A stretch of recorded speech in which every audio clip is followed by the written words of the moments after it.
Après avoir jeté un coup d'œil, Linfeng se dit que tout semblait normal à l'extérieur du donjon. Mais de retour à la ferme, l'embryon s'agite soudainement. Il se souvient des paroles de Xavier avant de mourir et se demande si quelqu'un a intentionnellement placé cet embryon dans le donjon pour le faire grandir. Il remarque que l'embryon est influencé simultanément par ses deux pouvoirs magiques. Logiquement, la magie des morts-vivants et la magie de la nature ne devraient pas coexister, alors pourquoi cela se produit-il? Il se demande si l'embryon, comme lui, peut permettre à deux types de magie de coexister en lui. Puis il se rappelle qu'il est humain, tandis que cet embryon ressemble clairement à une création du clan des démons. Il conclut qu'il n'y a qu'un seul moyen de le découvrir. Se changeant, il se dirige vers le bureau du directeur.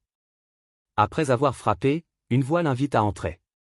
L'homme à l'intérieur le remarque et lui dit que l'élève Linfeng n'a pas encore dormi, même à cette heure tardive. Linfeng lui montre l'embryon et explique que c'est difficile à expliquer, alors le principal devrait le voir de ses propres yeux. Le principal l'examine attentivement et demande à Linfeng où il l'a trouvé. Linfeng explique qu'il l'a trouvé dans le donjon des Bois de l'Ombre, après avoir vaincu le boss final. Au début, il a cru que c'était un objet banal, mais il avait un mauvais pressentiment. Le principal le reconnaît immédiatement et déclare qu'il s'agit de l'embryon d'un démon tonique. Il ne peut y avoir d'erreur.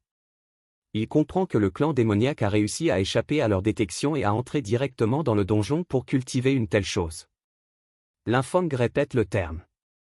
Un démon tonique, s'exclame le directeur, surpris. Il poursuit son explication, le démon tonique est une unité du clan démoniaque qui se nourrit d'humains. En s'attaquant aux humains, il acquiert une force immense, et certains sont même capables de traverser l'espace. Il poursuit en expliquant que, généralement, un seigneur des cavernes de type 4 est capable de cela. Ces démons toniques, qui acquièrent la capacité de voyager dans l'espace, utilisent les mécanismes des donjons pour y implanter des graines ou des embryons. Ils dépendent des combats, des morts et des fluctuations magiques des aventuriers pour se nourrir et incuber silencieusement. Une fois l'embryon arrivé à maturité, il perce les limites du donjon et descend dans le monde réel. Le principal ajoute que cet embryon-ci vient tout juste d'entrer dans sa phase de croissance. S'il était resté dans le donjon à absorber les nutriments, il aurait éclos en 6 mois maximum. Après son éclosion, il deviendrait un démon tonique extrêmement puissant. S'il semait le chaos au sein de l'académie, les conséquences seraient inimaginables. Cependant, le directeur admet que ce qui l'intrigue le plus, c'est que ce type d'embryon se cache généralement très profondément et n'apparaît normalement que lorsqu'une aura similaire se trouve à proximité.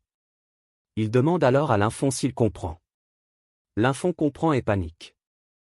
Mais le directeur le rassure, disant qu'il plaisantait. Il explique que Linfeng a rendu service en lui remettant l'embryon et que, de son point de vue, il n'a aucune intention de lui faire du mal. Il ajoute que chacun a des secrets et que l'Académie les respecte tant que Linfeng ne nuit pas à l'Académie ni ne franchit les limites de l'humanité. L'Académie est disposée à laisser au génie l'espace nécessaire pour s'épanouir. Le principal déclare alors qu'il ne lui demande qu'une seule promesse, quel que soit le pouvoir de Linfeng, il doit se souvenir qu'il est un élève de l'Académie et un membre du camp humain. Linfeng s'incline légèrement et dit qu'il s'en souviendra. Le principal lui tapote l'épaule et dit « Bon travail ». Il sort ensuite un objet et explique qu'il s'agit d'une bannière territoriale.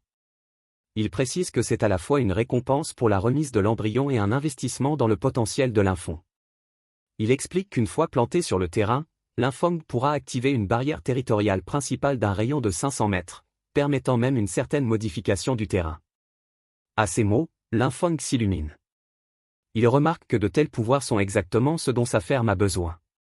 Le directeur lui dit alors que s'il n'y a rien d'autre à faire, il devrait retourner se reposer et qu'il enverra quelqu'un s'occuper de l'affaire. Linfeng répond respectueusement qu'il comprend. Au moment où Linfeng s'apprête à partir, le directeur ajoute une dernière chose. Il mentionne qu'une réunion d'échange pour les nouveaux élèves aura lieu dans l'auditorium de l'Académie dans 3 jours et suggère à Linfeng d'y assister pour rencontrer d'autres élèves.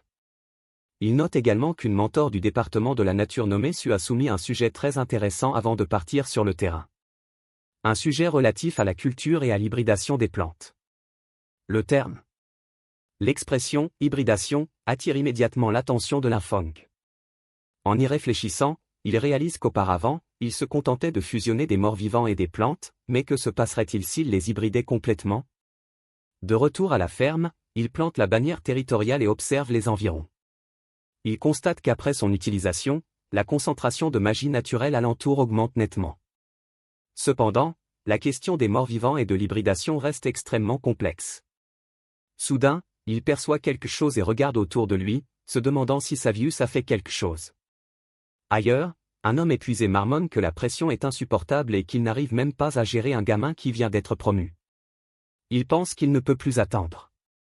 Il craint également que les enquêteurs de l'Académie Sun n'aient déjà découvert des indices. S'il découvre que Tuka a été vaincu par lui, cela causera de graves problèmes. Plus tard, il pénètre dans une autre pièce secrète. Tout en dessous, un démon gigantesque gît. Debout devant lui, il accomplit un rituel et appelle Haru par son nom. Le démon réplique, demandant à Haru pourquoi il le dérange alors qu'il lui avait déjà dit de ne venir que pour une raison importante. Haru s'agenouille aussitôt et prie, s'adressant à lui comme au grand Gulladiosa et implorant ses conseils. Il explique qu'une anomalie nommée Lymphong est en train de détruire son plan de couture et demande comment l'éliminer. Le démon ricane, qualifiant Lymphong d'anomalie, et déclare que ceux qui, par folie, tentent de changer le destin en subiront les conséquences. Il annonce qu'il enverra quelqu'un s'en occuper.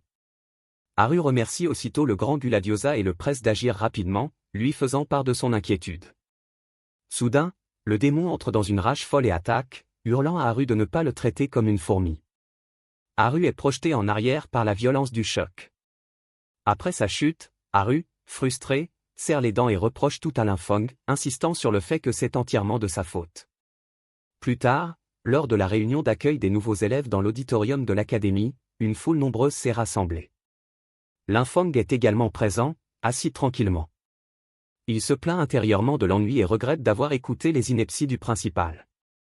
Il pense qu'il aurait mieux fait de consacrer son temps à ses recherches sur l'hybridation à la ferme.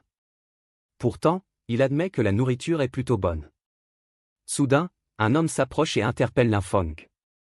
Ce dernier est légèrement surpris qu'on vienne lui parler. L'homme, enthousiaste, lui annonce avoir entendu dire que Lymphong avait terminé le donjon du territoire des ombres en solo et que c'était incroyable, et lui demande s'il pourrait lui donner quelques conseils. Lymphong sent immédiatement que quelque chose cloche.